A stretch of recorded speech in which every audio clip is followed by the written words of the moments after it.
আপনারা যদি ইদানিং মিডিয়া প্রেজেন্স দেখেন, টকশোগুলো দেখেন, খুব স্বাভাবিকভাবেই লক্ষ্য করবেন এখানে আওয়ামী লীগকে প্রাসঙ্গিক করা, আওয়ামী লীগকে ফিরিয়ে আনার চক্রান্ত চলছে।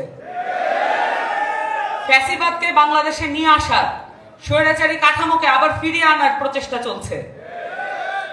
এই প্রচেষ্টা কারা রুখে দিবে?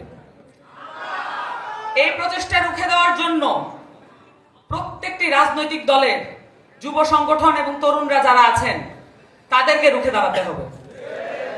বাংলাদেশে যত ধরনের যুব সংগঠন আছে, তরুণদের যত পক্ষ আছে, সব থেকে আলাদাভাবে কাজ করার একটা সংগঠন হচ্ছে যুব শক্তি।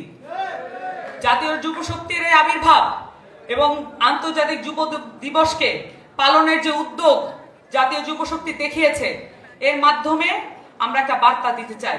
এই বার্তাটা হলো বাংলাদেশকে হারিয়ে দেওয়ার যে প্রচেষ্টা আমরা দেখছি, ফ্যাসিবাদদের সাথে মিলে গিয়ে, ফ্যাসিবাদীদের সাথে শক্তি সমন্বয় ঘটিয়ে যারা করার চেষ্টা করছেন, এই মিডিয়া এস্টাবলিশমেন্ট, এই আর্মি এস্টাবলিশমেন্ট, এই যত আমলাতান্ত্রিক জটিলতা আছে, এরা যারা একসাথে মিলে আমাদেরকে পরাজিত করবার চেষ্টা করছেন, সেটা সফল হতে দেওয়া যাবে না।